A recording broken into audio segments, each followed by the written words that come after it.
Hello students, once again welcome back to digital learning platform of Winsome International School. I am Charlene Dhiman and once again we are back with metals and non-metals class 10 chapter 3 of science. तो अब तक इस chapter में हम अपने काफ़ी topics cover कर चुके हैं राइट, जिसमें हम मेटल्स और नॉन मेटल्स की प्रॉपर्टीज़ के बारे में डिस्कस कर चुके हैं, फिजिकल और केमिकल प्रॉपर्टीज़ के बारे में। आज का जो टॉपिक है हमारा इसी चैप्टर से थोड़ा डिफरेंट है। सो लेट अस सी कि आज के सेशन में हम क्या डिस्कस करने वाले हैं। So first of all we will see metals और नॉन मेटल्स के बारे में तो हमने पढ़ लिया। अब हम ये देखेंगे कि क्या मेटल्स और नॉन मेटल्स एक दूसरे के साथ रिएक्ट करते हैं। अगर वो रिएक्ट करते हैं तो how do they react with each other, right. Then very important topic, noble gases. Noble gases क्या होती हैं, नोबल गैसेस उनको क्यों कहा जाता है, ठीक है। नोबल गैसेस को हम इनर्ट गैसेस भी कहते हैं, राइट। इसके बारे में हम डिस्कस करेंगे। देन केमिकल बॉन्डिंग के बारे में हम डिस्कस करेंगे कि केमिकल बॉन्डिंग क्या है, उसका कारण क्या है, राइट। फिर आयंस की फॉर्मेशन का डिस्कशन होगा and last we will discuss about ionic and covalent bond. Nevertheless, all these topics are interconnected to each other. So let us start with very first topic, that is how do metals and non-metals react. अब basically हमने अब तक क्या जो भी discussion किया था, हमने ये डिस्कशन किया था कि हमारे पीरियोडिक टेबल में there are around 118 elements, right.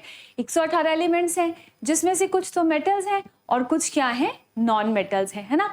अब कोई भी केमिकल रिएक्शन कब होता है, जब एलिमेंट्स आपस में एक दूसरे के साथ रिएक्ट करेंगे।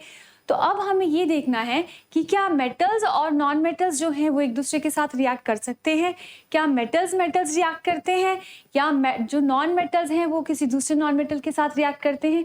यही हमारा आज का टॉपिक ऑफ डिस्कशन है, राइट। तो सबसे पहले हम ये देखते हैं कि जो मेटल्स हैं वो नॉन मेटल्स के साथ किस तरीके से रिएक्ट करते हैं, right. So when metals react with non metals they form ionic compounds which contain ionic bond. तो इसका क्या मतलब हुआ कि मेटल्स और नॉन मेटल्स दोनों के बीच में रिएक्शन होता है, ठीक है। अब जो हमारा एक मेटल है सी, जो हमारा मेटल है वो हमारा क्या है, इलेक्ट्रॉन डोनर है, राइट। और नॉन मेटल क्या है हमारा, नॉन मेटल है जो इलेक्ट्रॉन को क्या करता है, एक्सेप्ट करता है, ठीक है। इलेक्ट्रॉन को क्या करता है, एक्सेप्ट करता है। तो इट मींस ये दोनों आपस में क्या कर रहे हैं, रिएक्ट कर रहे हैं। एक के पास डोनेट करने के लिए इलेक्ट्रॉन्स हैं और दूसरे के पास एक्सेप्ट करने की टेंडेंसी है। इसी वजह से दोनों के बीच में क्या बन जाता है, बॉन्ड बन जाता है, राइट। नाउ सी, अब ये जो बॉन्ड अगर कोई भी मेटल या नॉन मेटल एक दूसरे के साथ रिएक्ट करेंगे तो जो बॉन्ड बनेगा उस बॉन्ड को हम क्या कहते हैं, आयनिक बॉन्ड। अभी हम ये भी डिस्कस करेंगे कि इसे आयनिक बॉन्ड कहने का रीजन क्या है, हम इसे आयनिक बॉन्ड क्यों कह रहे हैं, right. Now when non metals react with other non metal, ये तो बात हो गई कि अगर हमारे मेटल्स नॉन मेटल्स के साथ रिएक्ट करते हैं तो क्या बनाएंगे, आयनिक कंपाउंड बनाएंगे और बॉन्ड कौन सा होगा, आयनिक बॉन्ड होगा। लेकिन अगर हमारे नॉन मेटल्स दूसरे नॉन मेटल के साथ रिएक्ट करेंगे तो वो कौन से कंपाउंड्स बनाएंगे, कोवलेंट कंपाउंड्स बनाएंगे, जिसके बीच में कौन सा बॉन्ड होगा, कोवलेंट बॉन्ड होगा, ठीक है। तो इसका क्या मतलब हुआ, नॉन मेटल्स एक दूसरे के साथ भी रिएक्ट कर सकते हैं, right. Now metals however do not react with other metals. Non metals और नॉन मेटल्स आपस में रिएक्ट कर सकते हैं, मेटल नॉन मेटल आपस में रिएक्ट कर सकते हैं, लेकिन मेटल्स आपस में रिएक्ट नहीं करते हैं। देन अब ये जो रिएक्शन हो रहे हैं, आपस में बॉन्ड बन रहे हैं, हमने कहा कि नॉन मेटल्स और मेटल के केस में आयनिक बॉन्ड होगा। यहाँ पर कौन सा बॉन्ड होगा, जब दो नॉन मेटल्स कंबाइन करेंगे कोवलेंट बॉन्ड होगा। तो बेसिकली ये बॉन्ड कैसे है, ये केमिकल बॉन्ड है। कब फॉर्म होता है, जब केमिकल रिएक्शन होता है, right. So what is chemical bond, when atoms of the elements combine to form molecule, जब हमारे एटम्स कंबाइन करते हैं मॉलिक्यूल बनाने के लिए, a force of attraction is developed between the atoms, तो उनके बीच में क्या आ जाती है, फोर्स ऑफ अट्रैक्शन आ जाती है, ठीक है। वो जो फोर्स ऑफ अट्रैक्शन है उनको क्या करके रखती है, आपस में कंबाइन करके रखती है, बांध के रखती है, राइट। और उसी फोर्स ऑफ अट्रैक्शन को हम क्या कहते हैं, केमिकल बॉन्ड और जस्ट बॉन्ड, राइट। तो यहां से ये तो क्लियर हो गया कि जो रिएक्शन है वो किसके किसके बीच में हमारा होना है, राइट। हमारे पीरियोडिक टेबल में जितने एलिमेंट्स हैं, क्या वो सभी के सभी रिएक्ट करने की कैपेबिलिटी रखते हैं? हमारे पास अगर 118 एलिमेंट्स हैं, तो क्या ये सभी के सभी रिएक्शन करते हैं? नहीं, सभी एलिमेंट्स रिएक्ट नहीं करते। हमारे पास कुछ ही एलिमेंट्स होते हैं जो मेटल्स हैं, नॉन मेटल्स हैं, है ना। कुछ ही एलिमेंट्स होते हैं जो रिएक्शन में पार्टिसिपेट करते हैं। हम ये नहीं कह सकते कि अगर हमारे पीरियोडिक टेबल में 118 एलिमेंट्स हैं, then all of them will participate in reaction. एक कैटेगरी हमारे पीरियोडिक टेबल में ऐसी भी है जो रिएक्शन में पार्टिसिपेट नहीं करती है, और उन्हें हम क्या कहते हैं? Nobel gases. नोबल गैसेस, या फिर उन्हें हम कहते हैं इनर्ट गैसेस। ठीक है, तो जैसे मेटल्स और नॉन मेटल्स के केस में हमने क्या कहा कि केमिकल रिएक्शन करेंगे, बॉन्ड फॉर्मेशन करेंगे, है ना। लेकिन नोबल गैसेस वो एलिमेंट्स हैं जो रिएक्शन करने में बिल्कुल भी इंटरेस्टेड नहीं है, उनको किसी के साथ रिएक्ट नहीं करना है। They are least interested to participate in any kind of chemical reaction. Now let us see ये noble gases basically है क्या। There are some elements in group 18, ये कौन से ग्रुप को बिलोंग करती है? ग्रुप 18 को बिलोंग करती है, ठीक है। Of the periodic table which do not combine with other elements, इनको किसी दूसरे एलिमेंट के साथ कंबाइन नहीं करना है। These elements are helium, neon, argon, krypton, xenon and radon। अगर आपको अपना पीरियोडिक टेबल का एक रफ सम अगर यहाँ पे बनाऊं स्केच, तो बेसिकली क्या होता है, यहाँ पर पड़ी होती है हमारी नोबल गैसेस, यहाँ, ठीक है, यहाँ पर होती है हमारी नोबल गैसेस। तो ये वाला जो ग्रुप है, ग्रुप 18, इसको किसी दूसरे एलिमेंट के साथ रिएक्ट नहीं करना है। अब क्या ये पॉसिबल है कि एक ही पीरियोडिक टेबल के आधे एलिमेंट्स तो क्या कर रहे हैं? पार्टिसिपेट कर रहे हैं रिएक्शन में, लेकिन आधे एलिमेंट्स हम कह रहे हैं कि इनको कोई इंटरेस्ट नहीं है पार्टिसिपेट करने में, दे आर लीस्ट इंटरेस्टेड। तो what is the reason behind it, है ना। So see, they are known as noble gases or inert gases because they are unreactive and do not react with other elements to form compound। unreactive है, unreactive होने का कोई कारण तो होगा, कोई वजह तो होगी, है ना। In other words, inert gases do not form chemical bonds। The electron arrangement in these atoms, या in their atoms are very stable, which do not allow the outermost electron to take part in chemical reaction। So this is the reason कि basically इनके पास क्या है, एक stable electronic configuration है, जिसकी वजह से ये क्या करते हैं, किसी भी reaction में participate करने के लिए कोई interest नहीं दिखाते, है ना। हम लोग ये बात पहले भी डिस्कस कर चुके हैं कि जो मेटल्स हैं हमारे मेटल्स के पास या तो 1 या 2 या फिर 3 इलेक्ट्रॉन्स होते हैं, कहाँ? आउटर मोस्ट शेल में, ठीक है। और नॉन मेटल्स के केस में क्या होता है? नॉन मेटल्स के केस में क्या होता है, उनके पास या तो 5 या 6 या 7 इलेक्ट्रॉन्स होते हैं आउटर मोस्ट शेल में। अब 1, 2 या 3 इलेक्ट्रॉन्स को ये लूज कर सकते हैं, इजी है इनको लूज करना, और इनके लिए इलेक्ट्रॉन्स को गेन करना इजी है। पर ये लूज क्यों करेंगे और ये गेन क्यों करेंगे? What is the reason? क्या जरूरत है? जितने इलेक्ट्रॉन्स हैं उसके साथ क्यों सेटिस्फाइड नहीं है? Why they don't just stay with the number of electrons they do have, या ये जितने इनके पास इलेक्ट्रॉन्स है ये गेन क्यों करना चाहते हैं? Basically everybody wants to become rich, right. हर कोई अपनी लाइफ में स्टेबिलिटी चाहता है, जैसे हम चाहते हैं, आप चाहते हो, वैसे ही एलिमेंट्स को भी क्या चाहिए? स्टेबिलिटी चाहिए। अब ये एक बात बिल्कुल क्लियर है कि पीरियोडिक टेबल में सबसे ज्यादा स्टेबल कौन है? सबसे ज्यादा स्टेबल है noble gases. Now let us see why they are stable. देखिए, मैंने आपको कहा था कि पीरियोडिक टेबल में एक है हमारा magic number, 8 is our magic number, right. इसको हमने क्या कह दिया? ये है मेरा मैजिक नंबर। कौन सी शेल की बात होगी हमेशा? आउटर मोस्ट शेल की, ठीक है। जब इलेक्ट्रॉनिक कॉन्फ़िगरेशन लिखते हैं तो कौन सी शेल की बात होगी? आउटर मोस्ट शेल की। जिस एलिमेंट के पास, जिस किसी भी एलिमेंट के पास आउटर मोस्ट शेल में अगर 8 इलेक्ट्रॉन्स होंगे, अगर 8 इलेक्ट्रॉन्स होंगे, तो उस केस में क्या होगा? वो हमारा एलिमेंट क्या होगा? स्टेबल होगा। उसे ना तो अपने इलेक्ट्रॉन्स को लूज करने की जरूरत है, ना उसे और इलेक्ट्रॉन्स को गेन करने की जरूरत है, ठीक है। अब हमने क्या कहा था कि हमारे कौन कौन से एलिमेंट्स हैं? Helium, neon, argon, krypton, xenon and radon. ठीक है, तो हम फर्स्ट थ्री का एग्जांपल ले लेते हैं, right. So let us see, this is helium, this is neon and this is argon, right. Helium का एटॉमिक नंबर कितना होता है? 2। नियॉन का एटॉमिक नंबर होता है 10। आर्गन का एटॉमिक नंबर होता है 18। अगर मैं इनकी इलेक्ट्रॉनिक कॉन्फ़िगरेशन लिखूं, अगर इलेक्ट्रॉन्स की डिस्ट्रीब्यूशन करें, तो इसके पास तो एक ही शेल है, ठीक है, वो इलेक्ट्रॉन्स डायरेक्टली इसके के शेल में आ जाते हैं, 2 ही इलेक्ट्रॉन्स है इसके पास। देन इस केस में क्या होगा? के और एल, 2 एंड 8, ठीक है। अगर आर्गन की बात करें, के, एल एंड एम, 2, 8 एंड 8, ठीक है। अब जो इससे नीचे वाले एलिमेंट्स हैं उनके केस में भी क्या होगा?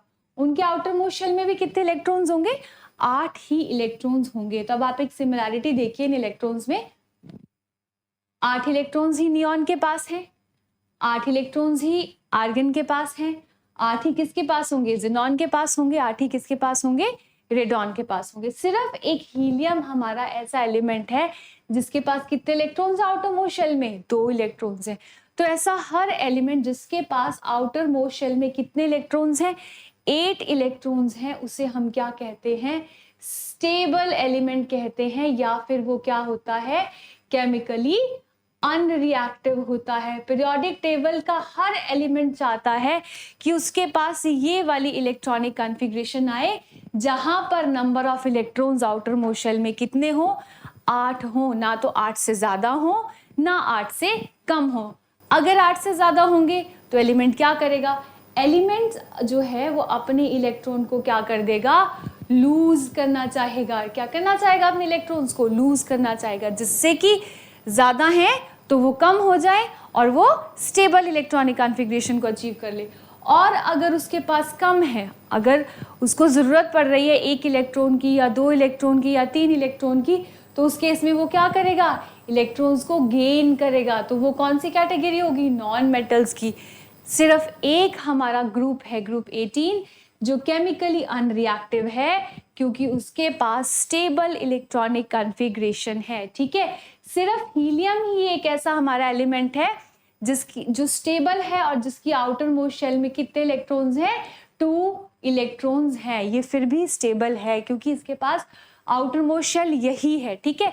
अगर कोई और ऐसा हमारा एलिमेंट हो, सपोज जिसके पास 1 से ज्यादा शेल हैं और उस केस में उसके पास 2 इलेक्ट्रॉन्स बाहर वाली शेल में पड़े हैं और 8 इलेक्ट्रॉन्स उसके पास कहाँ पड़े हैं? अंदर वाली शेल में पड़े हैं। इस केस में ये स्टेबल नहीं होगा। क्यों? क्योंकि तब अंदर वाली शेल में 8 इलेक्ट्रॉन्स हैं, तब वो इन 2 इलेक्ट्रॉन्स को क्या करना चाहेगा? लूज करना चाहेगा, ठीक है। तो ये जो 2 वाला नंबर है ये सिर्फ किसके लिए स्टेबल है? किस केस के लिए? सिर्फ हीलियम के लिए। इसके अलावा ये और किसी के लिए भी स्टेबल नहीं है, ठीक है। तो यहाँ से हम क्या कह सकते हैं कि इनर्ट गैसेस जो हैं वो क्यों स्टेबल हैं?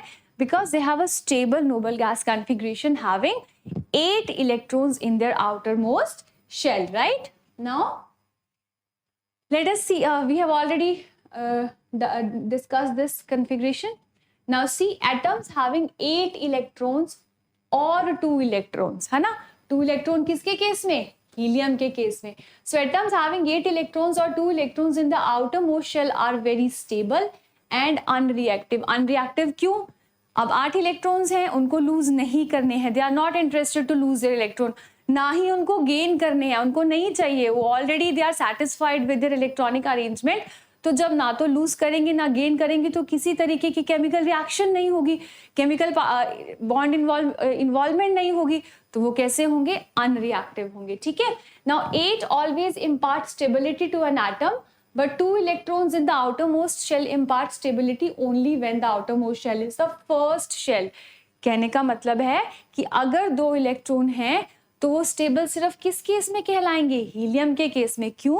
क्योंकि हीलियम के केस में एक ही हमारी शेल है, उसी शेल में 2 इलेक्ट्रॉन पड़े हैं, तो वो उसके लिए क्या है? स्टेबल है। लेकिन अगर हीलियम के अलावा और कोई एलिमेंट है जिसके पास 3, 4 या 2, 3 शेल पड़े हैं और बाहर वाली शेल में 2 इलेक्ट्रॉन्स हैं, तब वो स्टेबल नहीं है। उस केस में वो अपने 2 इलेक्ट्रॉन्स को लूज करके 8 इलेक्ट्रॉन्स लाना पसंद करेगा, ठीक है। Now to have 8 electrons in the outermost shell of an atom is known as octet. इसे हम ऑक्टेट रूल भी कहते हैं। तो जिस एलिमेंट के पास क्या है 8 इलेक्ट्रॉन्स हैं वो क्या है, they have octet of electron, है ना। And most of the inert gases have octet of their electrons in their valence shell. तो नोबल गैसेस जो हैं they follow the octet configuration. हर एलिमेंट के पास, हर नोबल गैस के पास, है ना, कितने इलेक्ट्रॉन्स होंगे, 8 इलेक्ट्रॉन्स होंगे। और अगर 2 इलेक्ट्रॉन्स हैं, to have 2 electrons in the outermost case shell is known as duplet. तो डुप्लेट किसके केस में है, हीलियम के केस में है, ठीक है। Helium is the only inert gas having duplet of electrons in its valence shell. तो देखिए सिर्फ एक हीलियम ही ऐसा नोबल गैस है जिसके आउटर मोस्ट शेल में कितने इलेक्ट्रॉन्स होंगे, 2 इलेक्ट्रॉन्स होंगे। उसके अलावा बाकी जितने भी एलिमेंट्स डाउन द ग्रुप जब हम जाएंगे और उनकी इलेक्ट्रॉनिक कॉन्फ़िगरेशन लिखेंगे तो हमेशा हमें आउटर मोस्ट शेल में कितने इलेक्ट्रॉन्स मिलेंगे, 8 इलेक्ट्रॉन्स मिलेंगे, ऑक्टेट हमें मिलेगा, right. Now next, inertness of noble gases में अगर हम कंटिन्यू करें तो क्या पॉसिबल है इलेक्ट्रॉन्स को रिमूव करना, इतनी ज्यादा एनर्जी कहाँ से लाएंगे, है ना। हम क्या कहते हैं 1, 2 या 3 इलेक्ट्रॉन तक तो ठीक है भाई, हम इलेक्ट्रॉन्स को लूज कर सकते हैं, ठीक है, लेकिन उसके ऊपर तो हम लूज भी नहीं कर सकते, क्यों, क्योंकि ज्यादा एनर्जी चाहिए होती है। तो जो ट्रेंड है वो मेटल से कहाँ चला जाता है, नॉन मेटल्स की तरफ चला जाता है। ऐसे एलिमेंट्स क्या बन जाते हैं, फिर इलेक्ट्रॉन एक्सेप्टर बन जाते हैं ना। तो it is not possible to remove electrons from the outermost shell of a noble gas और to add electrons in the outermost shell, ठीक है। ना तो रिमूव कर सकते हैं, ना ही हम उससे ऐड कर सकते हैं, clear. Due to this outermost electrons of a noble gas atom can not take part in chemical reaction. और यही वजह है कि वो केमिकली क्या है, अनरिएक्टिव हैं। अब क्योंकि नोबल गैसेस की कॉन्फ़िगरेशन क्या है, स्टेबल है, उनके पास 8 इलेक्ट्रॉन्स हैं, तो पीरियोडिक टेबल का हर एलिमेंट चाहता है कि वो क्या हो जाए, स्टेबल हो जाए। और उसी स्टेबिलिटी को पाने के चक्कर में हमारे जो एलिमेंट्स हैं वो क्या करते हैं, या तो वो अपने इलेक्ट्रॉन्स को लूज करते हैं या अपने लिए इलेक्ट्रॉन्स क्या करते हैं, गेन करते हैं। और इसी लूज और गेन के प्रोसेस में ही क्या होती है, हमारी बॉन्ड बनती है, बॉन्ड फॉर्मेशन होती है। क्यों, क्योंकि नोबल गैस की स्टेबिलिटी हर एलिमेंट अपने लिए पाना चाहता है, राइट। नाउ अब मैंने क्या कहा कि इस स्टेबल कॉन्फ़िगरेशन को अटेन करने के लिए ही क्या हो रही है, या तो इलेक्ट्रॉन्स लूज हो रहे हैं या इलेक्ट्रॉन्स गेन हो रहे हैं। और इसी प्रोसेस में क्या बन रही है, केमिकल बॉन्ड बन रहा है, ठीक है, किसके बीच में, या तो मेटल्स और नॉन मेटल्स के बीच में, या नॉन मेटल्स में तो कोवलेंट बॉन्ड होती है ना, उस केस में आयनिक बॉन्ड होती है। तो अब हम देखते हैं कि बेसिकली ये जो है कॉज ऑफ केमिकल बॉन्डिंग, ये हम ऑलरेडी डिस्कस कर चुके हैं कि यही वजह है, स्टेबिलिटी इज द रीजन।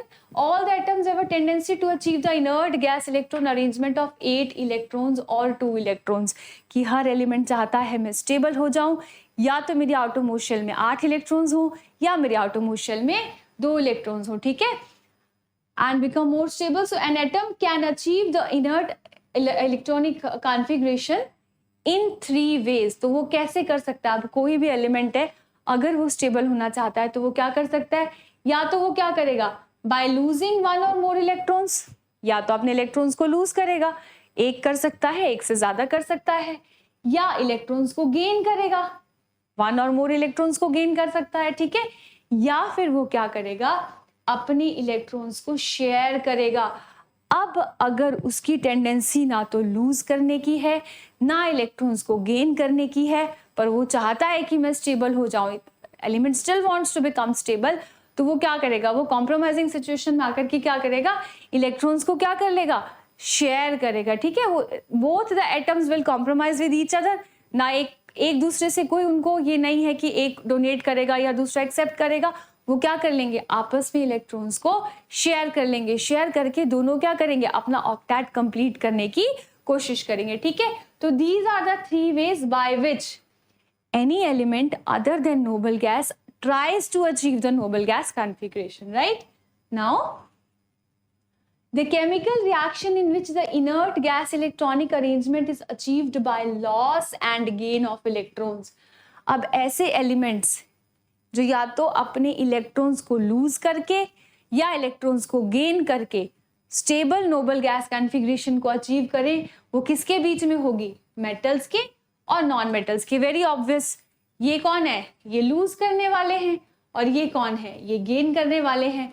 तो ये किसके बीच में होगा? मेटल्स और नॉन मेटल्स का ही केस होगा। On the other hand, the chemical reaction in which the inert gas configuration is achieved by the sharing of electrons between atoms, it takes place between non-metals and non-metals। देखो metals की तो हमने पहले ही clear कर दिया कि metals और metals के बीच में रिएक्शन नहीं होता है, और metals और non-metals के बीच में क्या होगा? या तो लूज होंगे इलेक्ट्रॉन्स या गेन होंगे। तो उन दोनों केसेस में वो कौन सा होगा? मेटल्स और नॉन मेटल्स का होगा। लेकिन अगर हमारे एटम, सपोज ये दो एटम्स पड़े हैं मेरे पास, इनमें से दोनों ही जो हैं, ना तो एक लूज करने वाला है ना कोई गेन करने वाला है, लेकिन दोनों चाहते हैं कि हमारे पास 8 इलेक्ट्रॉन्स हो जाएं, तो कुछ इसके पास पड़े हैं कुछ इसके पास पड़े हैं, तो दोनों क्या करेंगे? शेयरिंग करने की कोशिश करेंगे, जिससे कि आपस में शेयर करके इसके भी 8 बन जाए और उसके भी 8 बन जाए। ठीक है, तो ये केस किस में पॉसिबल होगा? जब नॉन मेटल और नॉन मेटल ही दोनों होंगे हमारे एटम्स। ठीक है, तो इस तरीके से जो है हमारी केमिकल बॉन्डिंग जो है वो फॉर्म होती है। अब बात आई फर्स्ट केस की, जहां पर जो एलिमेंट है वो अपने इलेक्ट्रॉन्स को क्या करता है? या तो लूज करता है या फिर गेन करता है। अब क्या वो लूज करके या गेन करके उसी फॉर्म में रह जाता है? अब देखिए, लेट अस सी,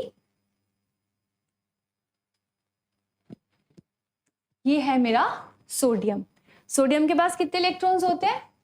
11 इलेक्ट्रॉन्स होते हैं। अगर मैं इसकी इलेक्ट्रॉनिक कॉन्फ़िगरेशन लिखूं तो 2, 8 और 1। अब ये कब स्टेबल होगा? सोडियम चाहता है कि मैं स्टेबल हो जाऊं।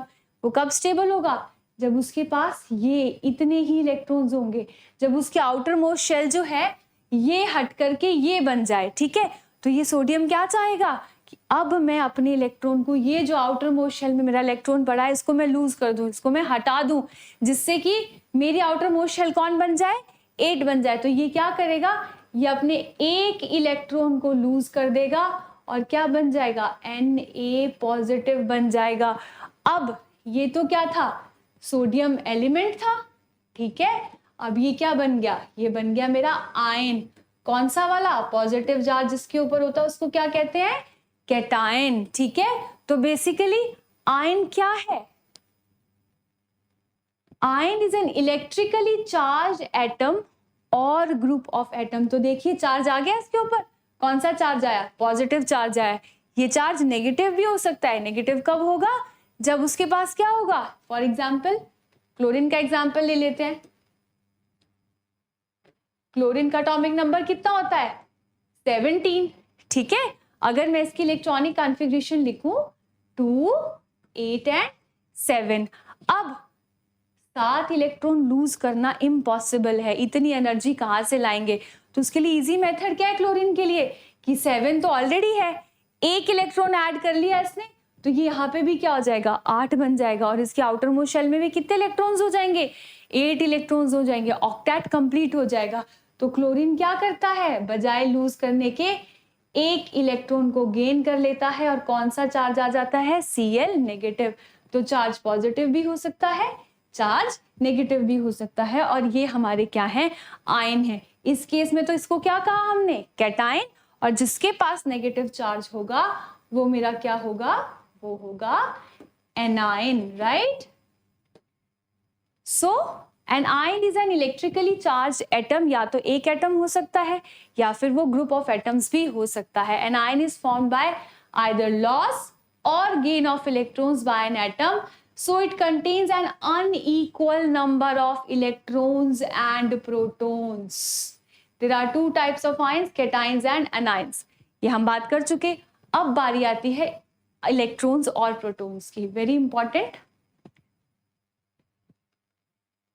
जो हमारा एटम है, it has 3 subatomic particles, right? First one is electron, second is proton and third one is neutron. अब हम क्या कहते हैं? अगर पर्टिकुलरली मैं एटम की बात करूं तो एटम एज अ होल क्या है? Atom as a whole neutral होता है। ठीक है, एज अ होल न्यूट्रल है, एटम के ऊपर कोई चार्ज नहीं है, ठीक है। लेकिन ये जो इलेक्ट्रॉन्स हैं हमारे, इनके पास कौन सा चार्ज होता है? नेगेटिव चार्ज होता है, राइट। इनके पास होता है नेगेटिव चार्ज। प्रोटॉन के पास कौन सा चार्ज होता है? Positive charge. और न्यूट्रॉन होते हैं हमारे न्यूट्रल, राइट। अब देखिए, नेगेटिव और पॉजिटिव। न्यूट्रॉन तो न्यूट्रल पड़े हैं, ये तो ऑलरेडी न्यूट्रल है। अब अगर एटम को एज अ होल न्यूट्रल होना है तो इसका क्या मतलब हुआ कि जितना इसके पास नेगेटिव चार्ज है उतना ही इसके पास क्या होगा? पॉजिटिव चार्ज होगा। इट मींस जितने नंबर ऑफ इलेक्ट्रॉन्स हमारे किसी एलिमेंट के पास होंगे उतने ही उसके पास क्या होंगे? नंबर ऑफ प्रोटॉन्स होंगे। तभी वो क्या करेंगे? अगर -6 इलेक्ट्रॉन्स हैं और +6 प्रोटॉन्स हैं तो एक दूसरे के इफेक्ट को क्या कर देंगे? कैंसिल आउट कर देंगे, चार्ज को खत्म कर देंगे, ठीक है। तो कोई चार्ज नहीं होगा, पॉजिटिव नेगेटिव एक दूसरे को कैंसिल आउट कर देगा, राइट। और इसी वजह से हमारा जो एटम होता है वो इलेक्ट्रिकली क्या होता है? न्यूट्रल होता है। लेकिन जब एटम जो है हमारा आयन बन जाता है, जैसे for example this is my sodium, sodium और क्लोरीन का एग्जाम्पल ले लेते हैं फिर से, ठीक है। This is sodium 2, 8 and 1। अभी सोडियम के पास नंबर ऑफ इलेक्ट्रॉन्स कितने हैं? 11, ठीक है। और नंबर ऑफ प्रोटॉन्स कितने हैं इसके पास? वो भी कितने हैं? 11, ठीक है। दोनों 11 है, एक पॉजिटिव वाले हैं और एक नेगेटिव वाले हैं। अब इसने क्या किया? अपने इलेक्ट्रॉन को क्या कर दिया? अब सोडियम चाहता है भाई मैं स्टेबल हो जाऊं, ठीक है। तो इस सोडियम ने क्या किया? ये इसकी 3 शेल्स हैं, ठीक है। This is K, this is L and this is M shell. 1 and 2, 1, 2, 3, 4, 5, 6, 7 and 8 और ये रहा 1 इलेक्ट्रॉन। अब इसने क्या किया? अब वो चाहता है कि मैं इस एक इलेक्ट्रॉन को क्या कर दूं? लूज कर दूं, ठीक है। अब जैसे ही इस एक इलेक्ट्रॉन को लूज करेगा, ये जो मेरा सोडियम है ये सोडियम से क्या बन जाएगा? Na पॉजिटिव बन जाएगा, ठीक है। हमने यही कहा था, पॉजिटिव चार्ज आता है जब इलेक्ट्रॉन लूज करते हैं। और एक सेशन में हमने पहले ये डिस्कस भी किया था कि अगर लूज कर रहा है तो उसके ऊपर नेगेटिव चार्ज आना चाहिए, है ना। Lose means minus. तो हमने क्या कहा था कि ये जो एक पॉजिटिव चार्ज है ये हमें क्या इंडिकेट करता है कि ये अपने अंदर एक इलेक्ट्रॉन को ऐड कर सकता है। अब यहीं से मैं आपको जो बहुत ही टेक्निकल एक्सप्लेनेशन है वो बताती हूँ कि बेसिकली ये पॉजिटिव चार्ज क्यों आया यहाँ पे। अब क्या हुआ? यहाँ पर तो क्या था? नंबर ऑफ इलेक्ट्रॉन्स कितने थे? 11 थे। नंबर ऑफ प्रोटॉन्स कितने थे? 11 थे। अब इस केस में क्या हो गया? जैसे ये क्या बन गया? आयन बन गया। तो अब क्या हुआ? नंबर ऑफ इलेक्ट्रॉन्स कितने रह गए? एक इलेक्ट्रॉन लूज कर दिया इसने, 10 इलेक्ट्रॉन रह गए। लेकिन नंबर ऑफ प्रोटॉन्स तो सेम है, वो तो चेंज नहीं हुए। नंबर ऑफ प्रोटॉन्स कितने हैं इसके पास? अभी भी वो है 11। तो अब कौन सा चार्ज ज्यादा हो गया? पॉजिटिव चार्ज जो है वो ज्यादा है, ठीक है। इसी वजह से ये जो चार्ज आया हमारा ये क्या है? पॉजिटिव है। अब नंबर ऑफ प्रोटॉन्स ज्यादा हो गए, इलेक्ट्रॉन्स कम हो गए। क्लियर? तो इसी वजह से क्या होता है, हमारे ये जो आयंस होते हैं उनके ऊपर पॉजिटिव या नेगेटिव चार्ज हमारा होता है, ठीक है। अब यहाँ पर हमने ये एग्जाम्पल्स लिखे थे, जैसे चलिए एक एग्जाम्पल और डिस्कस कर लेते हैं हम क्लोरीन का, ठीक है। सी क्लोरीन का टॉपिक नंबर 17, 2, 8 एंड 7, ठीक है। अब ये क्या करेगा? क्लोरीन क्या करेगा? क्लोरीन चाहेगा कि मैं स्टेबल हो जाऊं, है ना। K, L एंड M, ये इसका 1, 2, 3, 4, 5, 6, 7 and 8, 1, 2, 3, 4, 5, 6 and 7। अब 7 इलेक्ट्रॉन तो इसको लूज नहीं करने हैं, है ना। ये क्या करेगा? इस शेल में एक इलेक्ट्रॉन को ऐड करेगा सो दैट इसके आउटर मोस्ट शेल में क्या हो जाए, कितने इलेक्ट्रॉन, 8 हो जाए, और इसके पास कौन सी कॉन्फ़िगरेशन आ जाए, स्टेबल नोबल गैस कॉन्फ़िगरेशन आ जाए। ठीक है, तो ये क्या करेगा अब,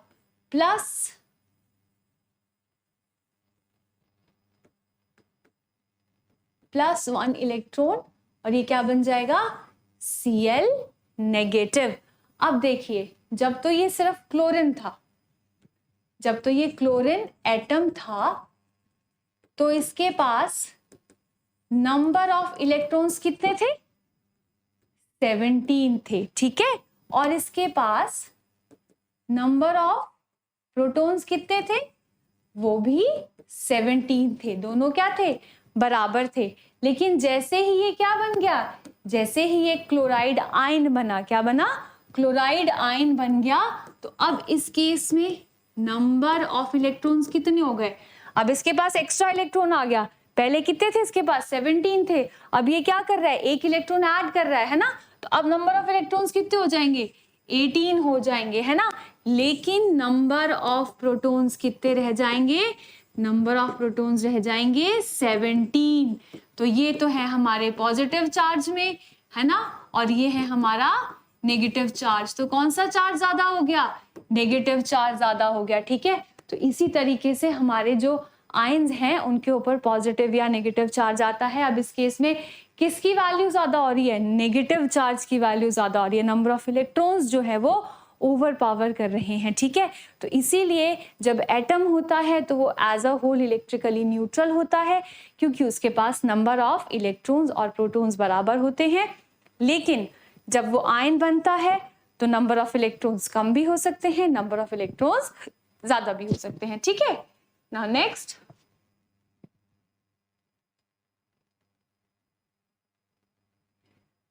फॉर्मेशन ऑफ आयंस।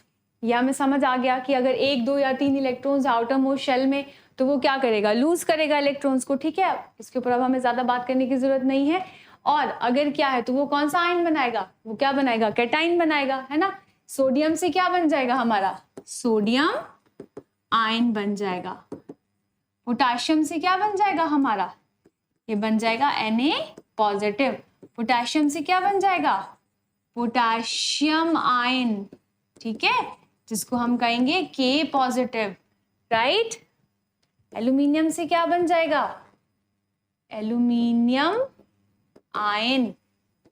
ठीक है, तो इस तरीके से जब जब इलेक्ट्रॉन लूज होगा तब तब हमारे पास क्या बनेगा, कैटाइन बनेगा। और नेगेटिव आयन के केस में क्या होगा, इफ एन एलिमेंट हैज 5, 6 और 7 electrons in the outermost shell, अगर उसके पास 5, 6 या 7 इलेक्ट्रॉन्स हैं तो इलेक्ट्रॉन को लूज नहीं करेगा, स्टेबल होने के लिए इलेक्ट्रॉन को गेन कर लेगा, राइट। और फिर वो क्या बनाएगा, एनाइन बनाएगा। ठीक है, हमने क्लोरीन का एग्जाम्पल डिस्कस किया था, तो क्लोरीन से क्या बनाएगा, क्लोराइड आयन।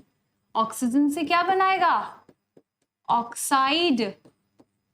नाइट्रोजन से बनाएगा नाइट्राइड। ठीक है, तो इस तरीके से हमारे क्या बनते हैं, एनाइंस बनते हैं, राइट। नाउ अभी हमने किसका एग्जाम्पल किया, सोडियम का किया, उसने 1 इलेक्ट्रॉन लूज किया था। क्लोरीन का किया, उसने 1 इलेक्ट्रॉन को गेन किया था। अब एल्यूमिनियम का एग्जाम्पल देख लेते हैं। ठीक है, so that you can have a different example of an element that is losing और gaining more than 1 electron, right. तो एल्यूमिनियम का जो एटॉमिक नंबर होता है दैट इज 13, 2, 8 एंड 3। ठीक है, तो अब ये अगर इसकी हम configuration K, L and M, K shell में 2 इलेक्ट्रॉन्स, L में 1, 2, 3, 4, 5, 6, 7 एंड 8, और M में 1, 2 एंड 3। अब हम पहले ही बोल चुके हैं 1, 2 या 3 इलेक्ट्रॉन होंगे तो उनको क्या कर सकता है, लूज कर सकता है। तो एल्यूमिनियम क्या करेगा, वो चाहेगा कि ये वाली जो मेरी शेल है यहाँ से क्या हो जाए, खत्म हो जाए, ये 3 इलेक्ट्रॉन्स क्या हो जाए, रिमूव हो जाए, जिससे कि मेरी आउटर मोस्ट शेल जो है वो ये 8 वाली बन जाए और मैं क्या हो जाऊं, स्टेबल हो जाऊं। ठीक है, तो अब एल्यूमिनियम कितने इलेक्ट्रॉन्स लूज कर रहा है, 1, 2 एंड 3। अगर 1 इलेक्ट्रॉन लूज करता है तो हम 1 पॉजिटिव चार्ज लगाते हैं।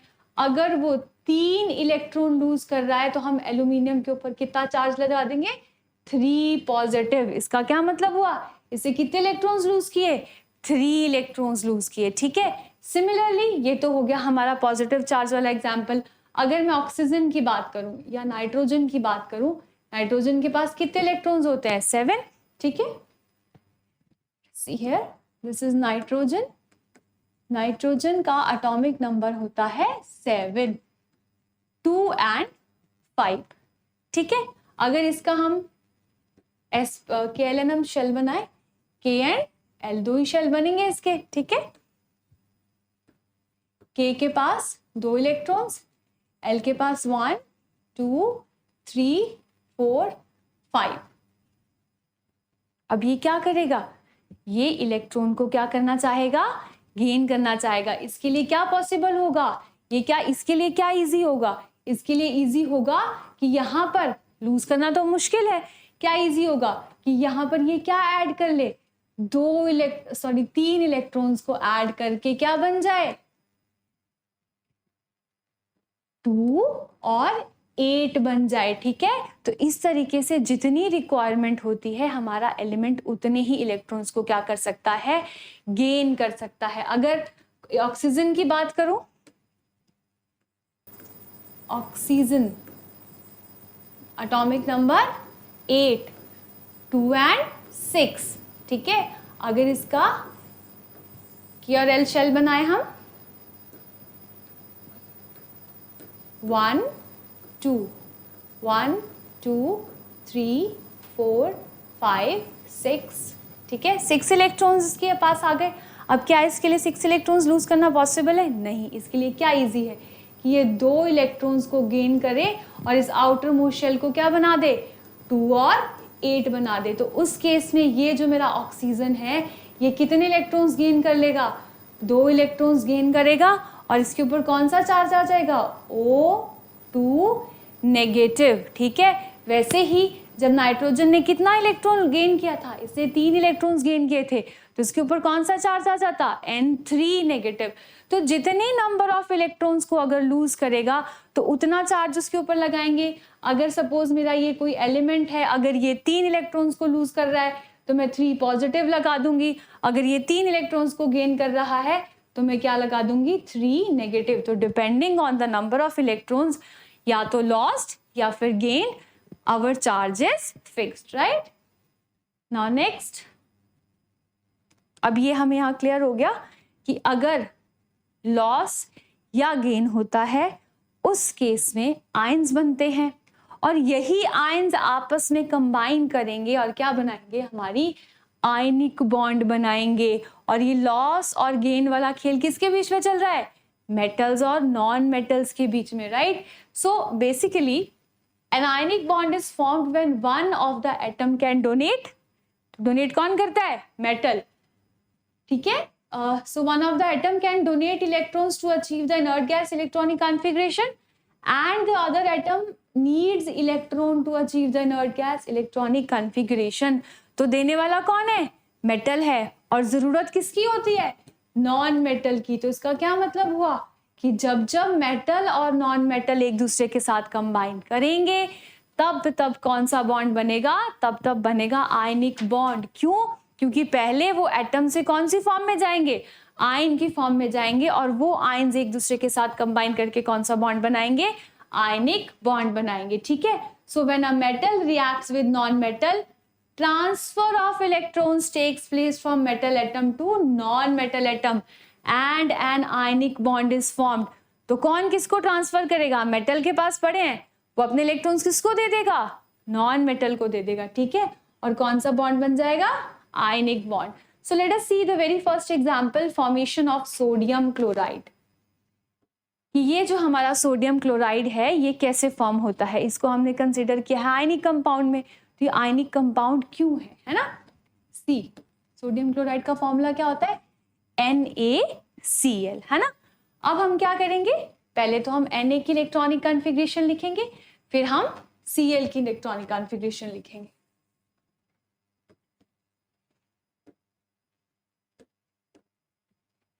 this is 11 and this is 17. 2 8 1 2 8 and 7. ठीक है, अब ये कब स्टेबल होगा? जब आपने इस एक इलेक्ट्रॉन को क्या कर देगा, लूज कर देगा। और यही एक इलेक्ट्रॉन किसकी जरूरत है? इसके पास 7 इलेक्ट्रॉन्स हैं, इसको एक ही इलेक्ट्रॉन चाहिए। ये क्या करेगा, अपने इस एक इलेक्ट्रॉन को किसको दे देगा, इसको दे देगा। यहाँ ये भी स्टेबल हो गया, 2 और 8, और ये क्या हो जाएगा 2 8 8, ये भी स्टेबल हो जाएगा। ठीक है, अभी ये तो क्या है, हमने इलेक्ट्रॉन्स की डिस्ट्रीब्यूशन लिखी है। अगर मुझे इलेक्ट्रॉन डॉट रिप्रेजेंटेशन बताना हो, हम इलेक्ट्रॉन डॉट रिप्रेजेंटेशन भी करते हैं, अभी क्या है आउटर मोस्ट शेल की ही करते हैं। और इलेक्ट्रॉन डॉट रिप्रेजेंटेशन में बेसिकली हम क्या करते हैं कि जितने इलेक्ट्रॉन्स हमारे एटम के आउटर मोस्ट शेल में होते हैं उनको हम डॉट के साथ डिनोट कर देते हैं। अब सोडियम के पास कितना है आउटर मोस्ट शेल में, 1 इलेक्ट्रॉन है। ठीक है, और ये पड़ा मेरा क्लोरीन। क्लोरीन के पास आउटर मोस्ट शेल में कितने हैं, 1 2 3 4 5 6 एंड 7।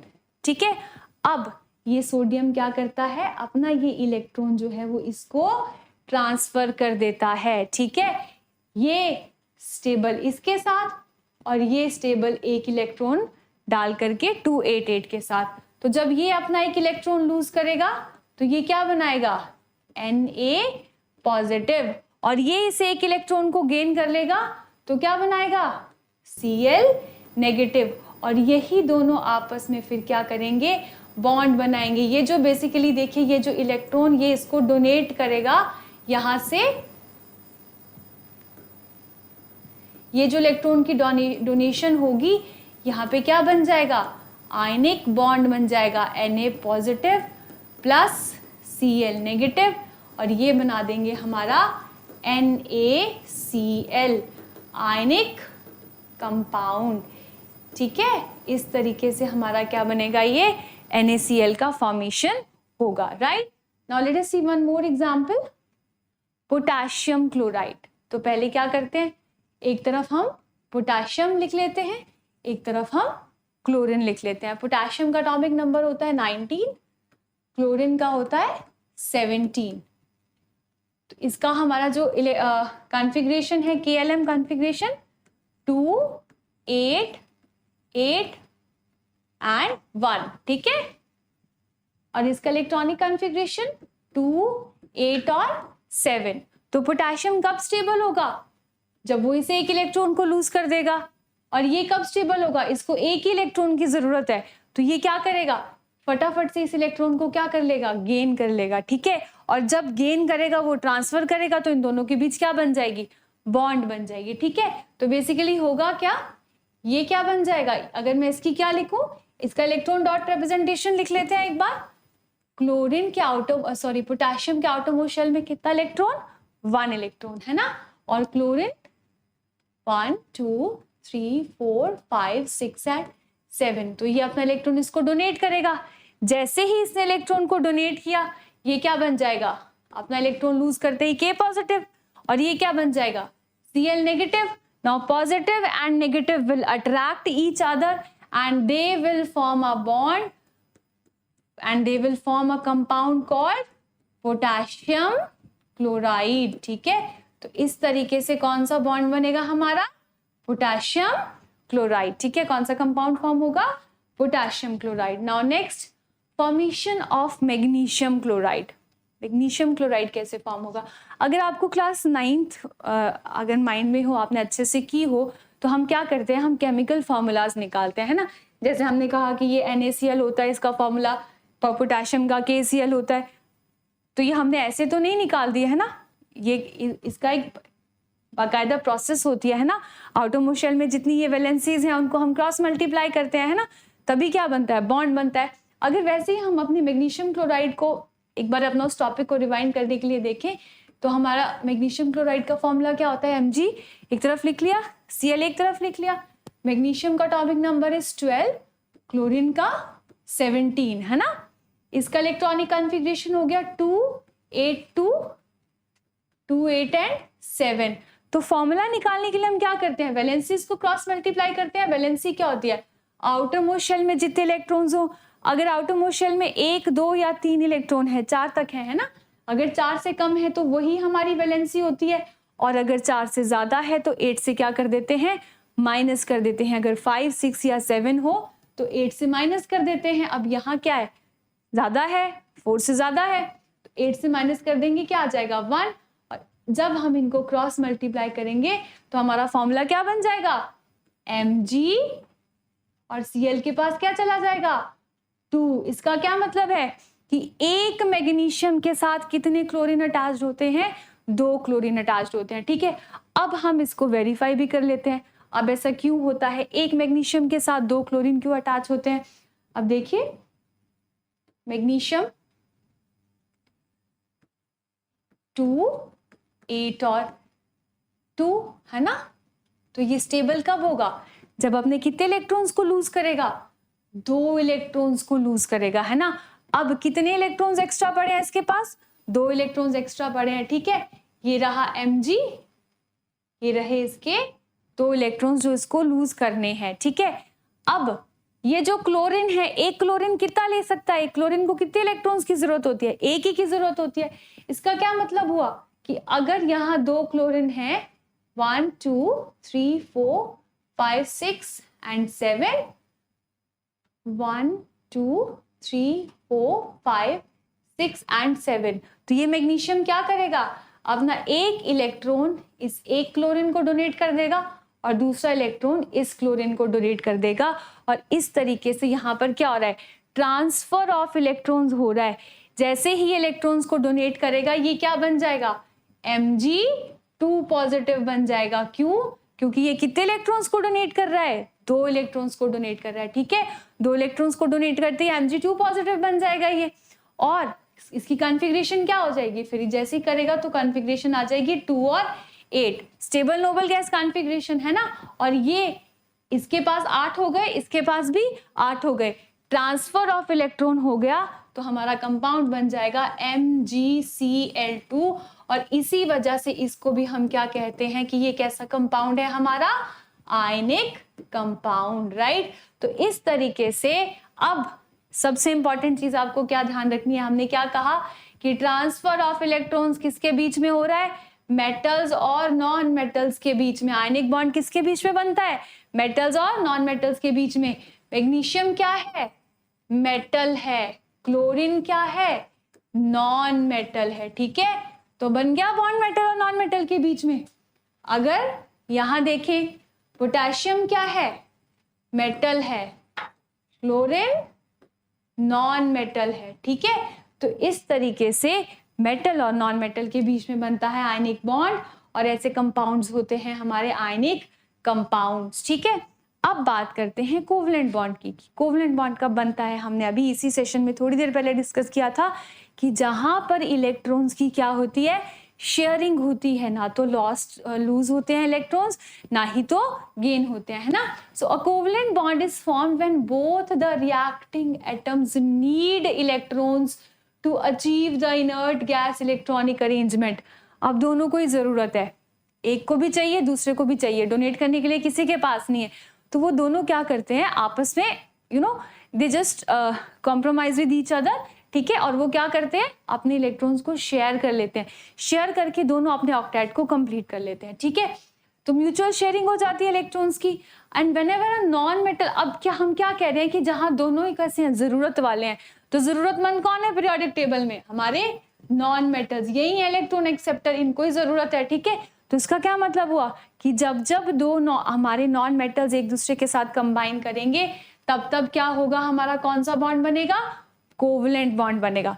अब यहाँ पर सबसे इंपॉर्टेंट चीज क्या है, ये जो कोवलेंट बॉन्ड है ये 3 तरीकों से बन सकता है, बेसिकली 3 तरह का होता है, single covalent bond, double covalent bond and triple covalent bond. अब ये क्या है, सिंगल बॉन्ड क्या है, डबल बॉन्ड क्या है और ट्रिपल बॉन्ड क्या है, लेट अस सी। सिंगल बॉन्ड का एग्जांपल देखते हैं सबसे पहले, formation of chlorine molecule. Single का मतलब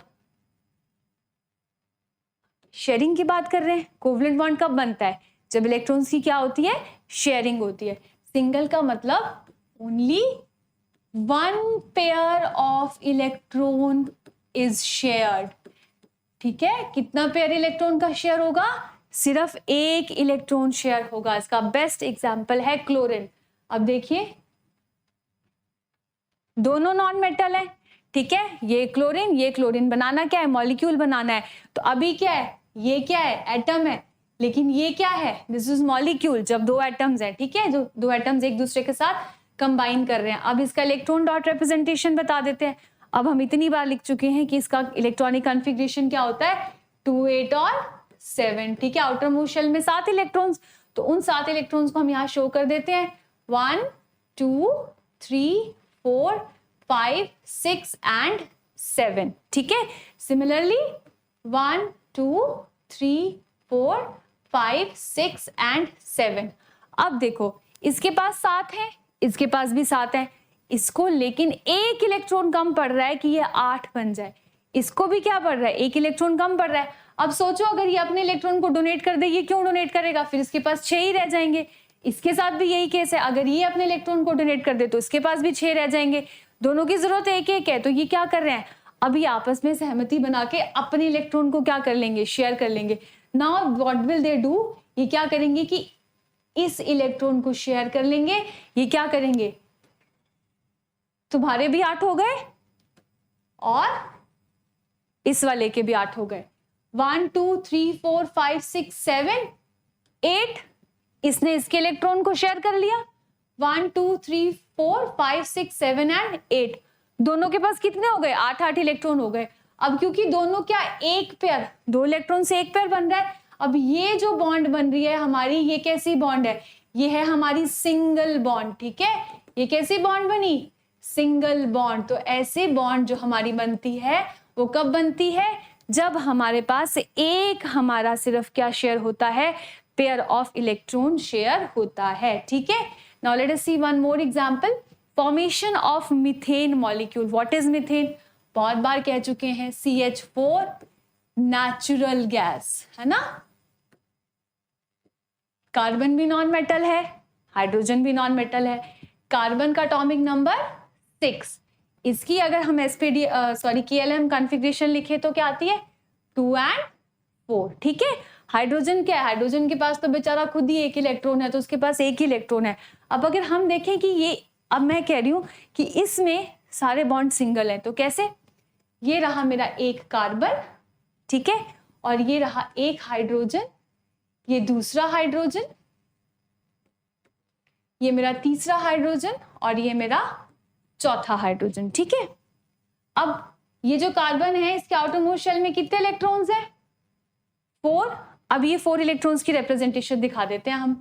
1 2 3 एंड 4। ठीक है, ये 4 इसके हो गए। अब हाइड्रोजन कितने हैं? 4 हाइड्रोजन है। हर हाइड्रोजन के पास कितना इलेक्ट्रॉन है? एक इलेक्ट्रॉन है ना। तो इस हाइड्रोजन का एक इलेक्ट्रॉन, इस हाइड्रोजन का ये रहा, इस हाइड्रोजन का ये, और इस हाइड्रोजन का इलेक्ट्रॉन ये। ठीक है,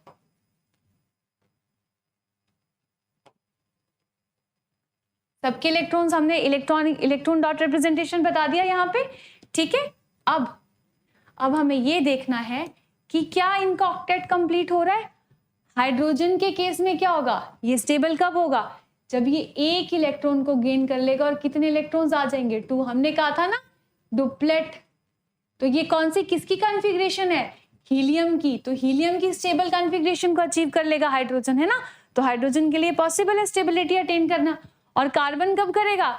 4 हैं इसके पास, लूज तो करेगा नहीं, 4 और चाहिए, शेयरिंग करेगा। 4 इलेक्ट्रॉन्स की जरूरत है इसको, है ना।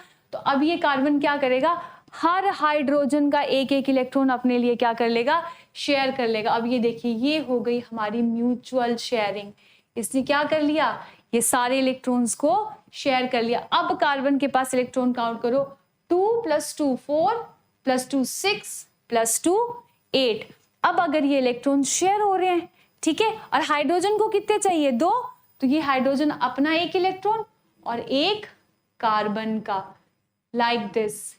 ठीक है, तो ये क्या हो रहा है? इलेक्ट्रॉन्स की शेयरिंग हो रही है। ये एक एक इलेक्ट्रॉन क्या कर रहे हैं? शेयर कर रहे हैं। और ये जो इनके बीच में बॉन्ड बन रहा है, क्योंकि एक एक पेयर शेयर हो रहा है, तो ये कैसा बॉन्ड फॉर्म हो रहा है? Single bond. तो इस तरीके से हमारा जो मीथेन है, नेचुरल गैस है, उसमें कौन सी बॉन्ड प्रेजेंट होती है?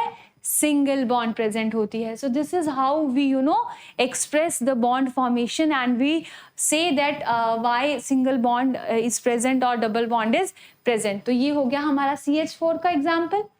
Now let us see double bond formation. तो आई होप आपको ये क्लियर हो गया होगा कि सिंगल बॉन्ड कब कब होगा? जब जब हमारे पास क्या होगा? हमारे पास एक पेयर का शेयरिंग होगा. यहाँ पे 1 पेयर शेयर हो रहा है ना, 1 पेयर शेयर हो रहा है. तो कैसी बॉन्ड बन रही है? सिंगल बॉन्ड बन रही है. ठीक है, अब हम देखते हैं डबल बॉन्ड कब बनती है. डबल मतलब 2. अब आपको नाम से समझ आ जाएगा. Double bond means sharing of 2 pairs electron. ठीक है, अब देखिए ऑक्सीजन मॉलिक्यूल फॉर्म करना है हमने. ये रहा मेरा एक ऑक्सीजन एटम और ये रहा मेरा दूसरा ऑक्सीजन एटम. ऑक्सीजन का एटॉमिक नंबर कितना होता है? ऑक्सीजन का एटॉमिक नंबर होता है 8. ठीक है, इलेक्ट्रॉनिक कॉन्फ़िगरेशन क्या होती है? 2 and 6. तो आउटरमोस्ट शेल में कितने इलेक्ट्रॉन्स हैं इसके पास? 8 इलेक्ट्रॉन्स है ना. तो अपने 8 इलेक्ट्रॉन्स का रिप्रेजेंटेशन कर देते हैं, सॉरी 6 का कर देते हैं. 1 2 3 4 5 and 6. ठीक है, सिमिलरली इस ऑक्सीजन के लिए भी कर देते हैं. 1 2 3 4 5 and 6. अब ऑक्सीजन को क्या चाहिए? 2 इलेक्ट्रॉन्स चाहिए. फिर ये क्या बन जाएगा? 2 और 8 स्टेबल हो जाएगा. ये किसकी कॉन्फ़िगरेशन है? ये है नियॉन की. ठीक है, नियॉन के पास 10 इलेक्ट्रॉन्स होते हैं. तो ये कौन सी nearest stable noble gas configuration को अचीव करेगा? नियॉन की को करेगा. लेकिन इसके पास भी 2 इलेक्ट्रॉन्स कम, इसके पास भी 2 इलेक्ट्रॉन्स कम. तो अब ये दोनों आपस में क्या कर लेंगे? म्यूचुअल शेयरिंग कर लेंगे. ये इसके इन 2 इलेक्ट्रॉन्स को शेयर कर लेगा और ये इन 2 इलेक्ट्रॉन्स को शेयर कर लेगा. अब इलेक्ट्रॉन्स काउंट करिए. 1 2 3 4 5 6 7 and 8. ठीक है, और वैसा ही इसके पास 1 2 3 4 5 6 7 and 8. अब दोनों के पास 8 इलेक्ट्रॉन हो गए. तो ये कितने बॉन्ड शेयर किए इन्होंने? कितने पेयर शेयर किए? 2. फर्स्ट पेयर ये हो गया और सेकेंड पेयर ये हो गया. तो ऑक्सीजन और ऑक्सीजन के बीच में कैसा बॉन्ड बन गया? Double bond. ऐसे हमारे बॉन्ड जहां पर अब कितने इलेक्ट्रॉन्स के पेयर शेयर हो रहे हैं? 2 पेयर शेयर हो रहे हैं. ऐसे बॉन्ड को हम कहते हैं डबल बॉन्ड. ठीक है, ये कोवलेंट बॉन्ड ही है. ठीक है, सिंगल बॉन्ड भी कोवलेंट बॉन्ड था, शेयरिंग हो रही थी, लेकिन वहां एक पेयर शेयर हो रहा था और यहाँ 2 पेयर शेयर हो रहे हैं. ठीक है, अब देख लेते हैं एक और कार्बन डाइऑक्साइड डबल बॉन्ड का, है ना. सो दिस इज कार्बन, एक ऑक्सीजन ये और एक ऑक्सीजन ये. अब कार्बन का हमारा एटॉमिक नंबर कितना होता है? 6 होता है. आउटर मोस्ट शेल में कितने इलेक्ट्रॉन्स होते हैं? 4. 2 and 4. Atomic number is 6. Oxygen 2 and 6. Atomic number is 8. ठीक है, अब ऑक्सीजन का 2 3 4 5 and 6. 1 2 3 4 5 and 6. अब बॉन्ड कैसे बनेगा? कार्बन के 8 इलेक्ट्रॉन्स कैसे होंगे? अब कार्बन खाली एक ऑक्सीजन नहीं, दोनों ऑक्सीजन के साथ शेयरिंग करेगा. ये जो कार्बन है 4 इसके पास ऑलरेडी पड़े हैं. 2 इलेक्ट्रॉन ये इससे ले लेगा, 5 6 और 2 ये इससे ले लेगा, 7 और 8 ये. ठीक है, कितने हो गए इसके? 8 इलेक्ट्रॉन्स. और ये जो ऑक्सीजन है ये क्या करेगा? ये वाले 2 इलेक्ट्रॉन्स ले लेगा और ये ऑक्सीजन क्या करेगा? ये 2 इलेक्ट्रॉन्स को शेयर कर लेगा. ठीक है, अब इसके भी 8 हो गए, इसके भी 8 हो गए और कार्बन के भी कितने हो गए? 8. तो ये जो बॉन्ड बन रही है ये कैसी बॉन्ड है? Double bond. C double bond O और यहाँ भी O. तो कैसी बॉन्ड फॉर्मेशन हो रही है? Double bond formation. कितना पेयर शेयर हो रहा है? 2 पेयर शेयर हो रहे हैं. ठीक है, तो इस तरीके से हमारे क्या है? डबल बॉन्ड फॉर्म होते हैं. Right now triple bond. अब हमें नाम सुनते ही समझ आ जाना चाहिए कि ट्रिपल बॉन्ड का मतलब है कि कितने इलेक्ट्रॉन पेयर शेयर होंगे? 3 pair of electrons would be shared. ठीक है, नाइट्रोजन का एटॉमिक नंबर 7, 2 एंड 5। ठीक है, एक नाइट्रोजन, दूसरा नाइट्रोजन, इसका इलेक्ट्रॉन डॉट रिप्रेजेंटेशन कर लेते हैं। 1 2 3 4 एंड 5। 5 क्यों बनाए? आउटर मोस्ट शेल में 5 है। 1 2 3 4 एंड 5। ठीक है, अब इसके पास 3 इलेक्ट्रॉन कम, इसके पास 3 इलेक्ट्रॉन कम, इसको भी 8 चाहिए, इसको भी 8 चाहिए, तो ये आपस में क्या कर लेंगे? शेयरिंग कर लेंगे, ऐसे और ये ऐसे। अब उसके पास भी 8 इलेक्ट्रॉन्स हो गए, इसके पास भी 8 इलेक्ट्रॉन्स हो गए। कितने पेयर शेयर हुए इलेक्ट्रॉन्स के? 3 पेयर। तो कैसी बॉन्ड बन गई? Triple bond, right. तो इस तरीके से हम क्या करते हैं? बॉन्ड फॉर्मेशन को करते हैं, राइट। नाउ ये तो थी हमारे बेसिक डिस्कशन अबाउट कि आयनिक बॉन्ड कैसे बनता है, कोवलेंट बॉन्ड कैसे बनता है। जब इलेक्ट्रॉन का ट्रांसफर होगा तो आयनिक बॉन्ड बनेगा, अगर शेयरिंग होगा तो कोवलेंट बॉन्ड बनेगा। शेयरिंग 1 पेयर की भी हो सकती है, 2 पेयर की भी हो सकती है और 3 पेयर की भी हो सकती है। ठीक है, तो देखो जब इनकी फॉर्मेशन में ही डिफरेंस आ गया तो इनकी प्रॉपर्टीज में भी डिफरेंस आना चाहिए, है ना। एक तो जो आयनिक बॉन्ड बन रहा है, जहाँ आयंस बन रहे हैं तो वो आयनिक कंपाउंड बना रहे हैं, जहाँ शेयरिंग हो रही है वहाँ कोवलेंट कंपाउंड बना रहे हैं। अब दोनों की process of formation entirely different है ना। एक तो ट्रांसफर कर रहा है कि ले ले तू, ले ले इलेक्ट्रॉन्स, मुझे नहीं चाहिए, लेकिन दूसरे केस में क्या हो रहा है? अपने पास रख रहे हैं, बस खाली शेयर कर रहे हैं, है ना। कंप्लीटली डोनेट नहीं कर दे रहे या कंप्लीटली एक्सेप्ट नहीं कर रहे। तो जब फॉर्मेशन में ही इतना डिफरेंस है तो प्रॉपर्टीज में ऑब्वियसली डिफरेंस आएगा, है ना। So now let us have a look about the properties of ionic compounds. तो ये द फर्स्ट प्रॉपर्टी है कि जो आयनिक कंपाउंड होते हैं हमारे, ये क्रिस्टलाइन सॉलिड होते हैं। ठीक है, ionic compounds are usually crystalline solids. For example sodium chloride, सबसे पहला एग्जांपल हमने किया था। ठीक है, sodium chloride is a crystalline solid. Ionic compounds are solid because oppositely charged ions attract one another strongly to form a regular crystal structure.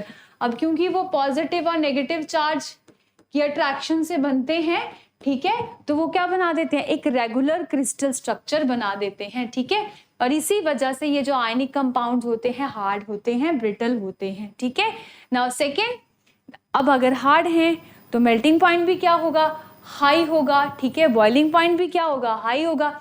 So ionic compounds have high melting and boiling point. For example sodium chloride का melting point है 800 degree Celsius और boiling point है 1413 degree Celsius. ठीक है, अब ionic compounds are made up of positive and negative ions, so there is a strong force of attraction between the oppositely charged ions. Again same thing, क्योंकि positive और negative के बीच में force of attraction बहुत ज़्यादा होता है तो bond strong होता है। तो उस बॉन्ड को तोड़ने के लिए एनर्जी ज़्यादा चाहिए होती है, ज़्यादा हीट की रिक्वायरमेंट होती है।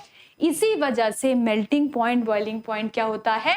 ज़्यादा होता है। तो हम ये भी कह सकते हैं कि अगर मेरे पास कोई 3 कंपाउंड दिए हैं और उनके बॉइलिंग पॉइंट और मेल्टिंग पॉइंट दिए हैं तो मैं देख के बता सकती हूँ कि if a compound has high melting point and high boiling point, then I can say that this compound is an ionic compound and it contains ionic bond. Clear? Now next, conduction of electricity. बहुत बार कर चुके हैं कि electricity कौन conduct कर सकता है?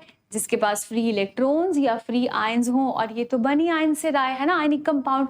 सो ionic compounds are electrolytes. Electrolytes कौन? जो इलेक्ट्रिसिटी को कंडक्ट करते हो, है ना।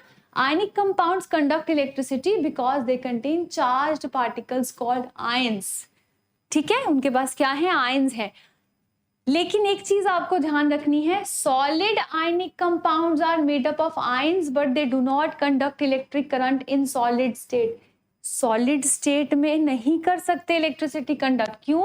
क्योंकि in solid ionic compound the ions are held together in fixed position by strong electrostatic force.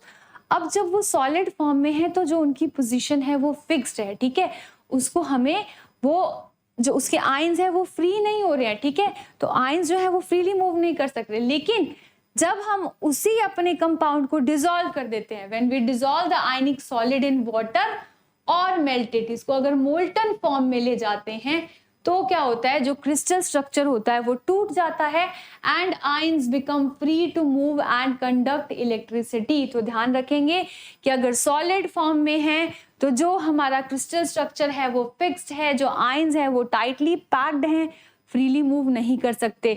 जब हमने उस सॉलिड को क्या कर दिया, वाटर में डिसॉल्व कर दिया या उसको मोल्टन फॉर्म में ला दिया, तब वो आयन क्या हो जाएंगे, फ्री हो जाएंगे और इलेक्ट्रिसिटी को क्या कर सकते हैं, कंडक्ट कर सकते हैं। Thus, aqueous solution of an ionic compound or molten ionic conduct electricity because there are plenty of free ions in this solution which are able to conduct electricity. तो aqueous form में या हमारे पास plenty of electrons या ions होते हैं, ठीक है। Now next, soluble in water. Obviously अगर soluble नहीं होते तो ये वाली बात भी नहीं कर रहे होते, है ना। Ionic compounds are usually soluble in water. नमक को घोलते हैं, सोडियम क्लोराइड घुल जाता है ना, but they are insoluble in organic solvents. Organic solvents में वो सॉल्युबल नहीं होते हैं। ऑर्गेनिक सॉल्वेंट कैसे, ether, acetone, alcohol, benzene, kerosene, carbon disulphide, carbon tetrachloride पानी में सॉल्युबल है, लेकिन ऑर्गेनिक सॉल्वेंट में सॉल्युबल नहीं होते हैं। For example sodium chloride is soluble in water, लेकिन उसी नमक को अगर आप क्या करो, बेंजीन में या केरोसिन ऑयल में या ईथर में घोलने की कोशिश करोगे तो वो नहीं घुलेगा, ठीक है। Ionic compounds dissolve in water because water has a high dielectric constant. Actually पानी में क्यों घुलते हैं, क्योंकि वाटर का डाइलेक्ट्रिक कांस्टेंट बहुत ज्यादा होता है, जो क्या करता है, जो ये स्ट्रॉन्ग बॉन्ड होते हैं, स्ट्रॉन्ग फोर्स ऑफ अट्रैक्शन होता है आयनिक कंपाउंड में, उसको क्या कर देता है, वीकन कर देता है, ठीक है। It weakens the attraction between the ions, लेकिन जो ऑर्गेनिक लिक्विड्स होते हैं वो ऐसा नहीं कर सकते, राइट। तो ये तो थी हमारी आयनिक कंपाउंड्स की प्रॉपर्टीज। अब देखिए फॉर्मेशन डिफरेंट है तो प्रॉपर्टीज भी डिफरेंट होंगी और ये प्रॉपर्टीज लगभग ऑपोजिट ही होती हैं। So first one, covalent compounds are usually liquids और गैसेस। आयनिक कैसे थे, सॉलिड थे, क्रिस्टल स्ट्रक्चर थे। कोवलेंट कैसे हैं, ज्यादातर हमारे लिक्विड होंगे या फिर गैसेस होंगे। देखिए लिक्विड के केस में alcohol, ether, benzene, carbon disulphide, ये सब के सब क्या है, हमारे ऑर्गेनिक सॉल्वेंट किए ना अभी हमने पीछे, ये सब के सब क्या है, ऑर्गेनिक सॉल्वेंट्स हैं, ठीक है। गैसेस का एग्जांपल क्या आ गया, मीथेन। हमने देखा था कैसे उसमें सिंगल बॉन्ड बन रहा था, methane, ethane, ethene, ethyne, chlorine, ये सारे हम करेंगे अभी नेक्स्ट चैप्टर में हाइड्रोकार्बन्स में, ठीक है। देन सॉलिड का एग्जांपल क्या हो गया, glucose, cane sugar, urea, naphthalene, iodine, ठीक है।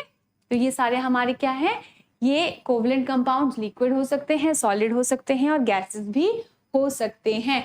Usually covalent compounds are liquids और gases due to the weak force of attraction between their molecules. तो सॉलिड हमारे थोड़े कम होंगे, ज्यादा कैसे होंगे, लिक्विड और गैसेस। क्यों, क्योंकि कोवलेंट बॉन्ड आयनिक बॉन्ड के कंपैरिजन में थोड़ी वीक होती है, वहां फोर्स ऑफ अट्रैक्शन पॉजिटिव और नेगेटिव में ज्यादा होता है। अब जहां पर वो सहमति वाली सरकार बनती है उसके टूटने के भी चांसेस ज्यादा होते हैं, जल्दी हो सकती है ना। वही इस केस में यहाँ पे भी शेयरिंग हो रही है, ठीक है। तो जो शेयरिंग वाला मामला है वो थोड़ा कमजोर होता है, राइट।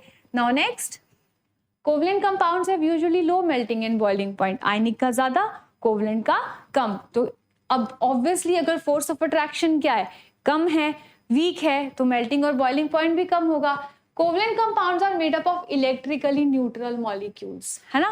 इलेक्ट्रिकली न्यूट्रल क्यों, जब मैंने क्लोरीन और क्लोरीन के बीच में बॉन्ड बनाया, मैंने कहीं आयन तो नहीं बनाया था, ये तो नहीं लिखा था कि ये Cl नेगेटिव बन गया, ये Cl नेगेटिव बन गया, नहीं किया था ना, डायरेक्ट शेयरिंग की थी। हाँ, Na और Cl के केस में क्या बनाया था, पहले Na पॉजिटिव और Cl नेगेटिव। तो इसका क्या मतलब हुआ कि ये डायरेक्ट किसके बीच में बन रही है, इलेक्ट्रिकली न्यूट्रल मॉलिक्यूल है, ठीक है, कोई चार्ज नहीं है। इसी वजह से force of attraction between the molecules of covalent compound is very weak. Only a small amount of heat energy is required to break these weak molecular forces. Again the same thing, जहाँ पर coordination एक दूसरे की सहमति के साथ कुछ बनता है उसको तोड़ना आसान हो जाता है ना। तो क्योंकि शेयरिंग है तो थोड़ी ही हमें हीट चाहिए होती है, ज्यादा हीट नहीं चाहिए होती, बॉन्ड आसानी से टूट जाता है, इसलिए लो melting and low boiling point. लेकिन एक हमारे पास ऐसा कोवलेंट कंपाउंड है जैसे डायमंड, जिसका मेल्टिंग और बॉइलिंग पॉइंट बहुत हाई होता है। पिछले सेशन में ही डायमंड की बात कर चुके हैं, क्योंकि कार्बन के चारों इलेक्ट्रॉन्स बॉन्ड फॉर्मेशन में इन्वॉल्व है, एक्सटेंसिव बॉन्डिंग होती है, ठीक है। तो इसी वजह से ये क्या होता है, इसका मेल्टिंग और बॉइलिंग पॉइंट बहुत हाई होता है। Third, insoluble in water. Ionic तो सॉल्युबल है, ये वाटर में तो इनसॉल्युबल है।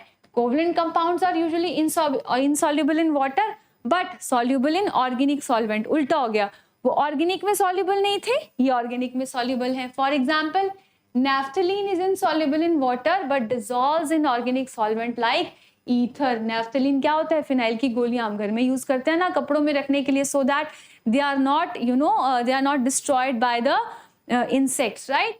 Then some of the covalent compounds like glucose, sugar and urea etc. are however soluble. कुछ कोवलेंट कंपाउंड, ग्लूकोज घुलता है ना पानी में, घुल जाता है बहुत आराम से। ग्लूकोज, शुगर, यूरिया, ये सब क्या है, ये वो एग्जांपल्स हैं जो पानी में घुल सकते हैं। या जो पोलर कोवलेंट कंपाउंड्स होते हैं जैसे कि हाइड्रोजन क्लोराइड या अमोनिया, ये भी वाटर में डिसॉल्व हो सकते हैं, राइट। अब आयंस नहीं है इनके पास, तो क्या इलेक्ट्रिसिटी कंडक्ट करेंगे? नहीं करेंगे। They do not conduct electricity. Covalent compounds do not conduct electricity. This means that covalent compounds are non electrolytes, वो इलेक्ट्रोलाइट नहीं है। Covalent compounds do not conduct electricity because they do not contain ions, electrically neutral होते हैं। For example, urea, alcohol and carbon tetrachloride do not conduct electricity, ये तो नहीं करेंगे। लेकिन again chemistry is full of exceptions.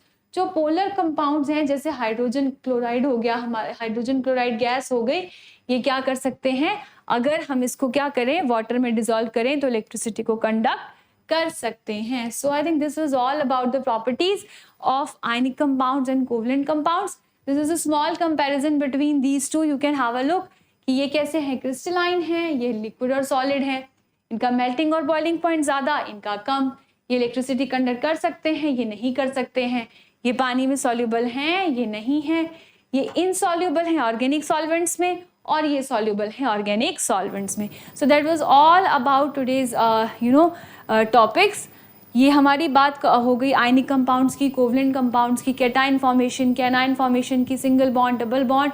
तो इसी के साथ हमारा आज का ये टॉपिक जो है मैं यहीं बाइंड अप करूंगी। नेक्स्ट सेशन में हम बात करेंगे अकरेंस ऑफ मेटल की, एक्सट्रैक्शन ऑफ मेटल की, कि मेटल्स को हम कैसे एक्सट्रैक्ट करते हैं। आई होप कि आपको आज के टॉपिक जो है वो सारे टॉपिक्स अच्छे से क्लियर हो गए होंगे। You may try to write the electronic configuration and you may try to form the ions की कैसे केटाइन बनते हैं, कैसे एनायन बनते हैं। आप कुछ एग्जांपल्स जो हैं वो प्रैक्टिस कर सकते हैं आयनिक कंपाउंड फॉर्मेशन के और कोवलेंट कंपाउंड फॉर्मेशन के, सो that you can clearly understand कि कैसे इलेक्ट्रॉन्स जो है उनकी डिस्ट्रीब्यूशन करनी है, कैसे इलेक्ट्रॉन डॉट स्ट्रक्चर लिखना है, कैसे ट्रांसफर शो करनी है, कैसे single bond, double bond formation show करनी है। Okay, so that's all for today. Thank you so much.